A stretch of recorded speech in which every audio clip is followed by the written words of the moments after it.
Unding ko. Naririnig mo ba ako, anak? Mahal na mahal ka ng ina.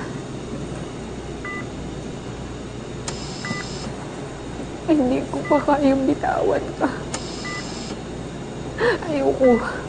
Ayoko. Hindi ko kaya.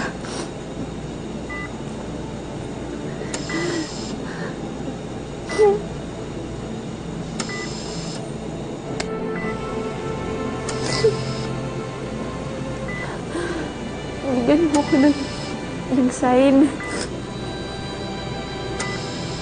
Para sabihin sa akin na gusto mo pang lumakad. At gusto mo pang mabuhay, anak. Sabihin mo sa akin kung anong dapat kong gawin. Kasi hindi ko na alam ang gagawin ko.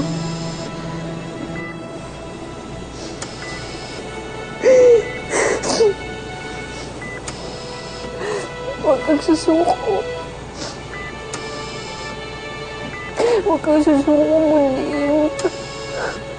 Ayokong sumuko ka, anak.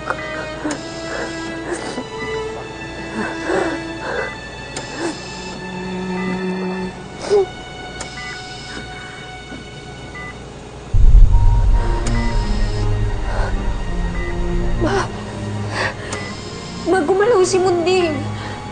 Gumalaw si Munding, ma. Tawagin mo si Doc. Sigurado ka? Opo, gumalaw po siya.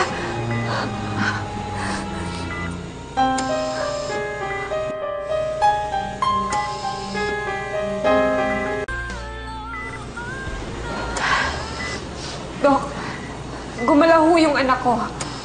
I-revive niyo po siya. Mommy, the patient is still in coma. Siguro involuntary movement lang po yung nagawa niya sa kamay niya. Hindi ho eh.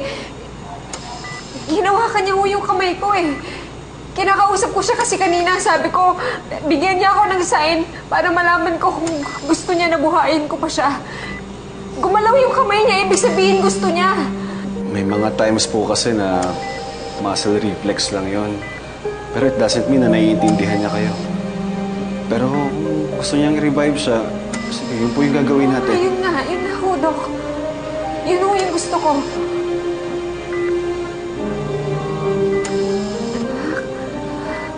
Anak ko, di ba gusto mo mabuhay?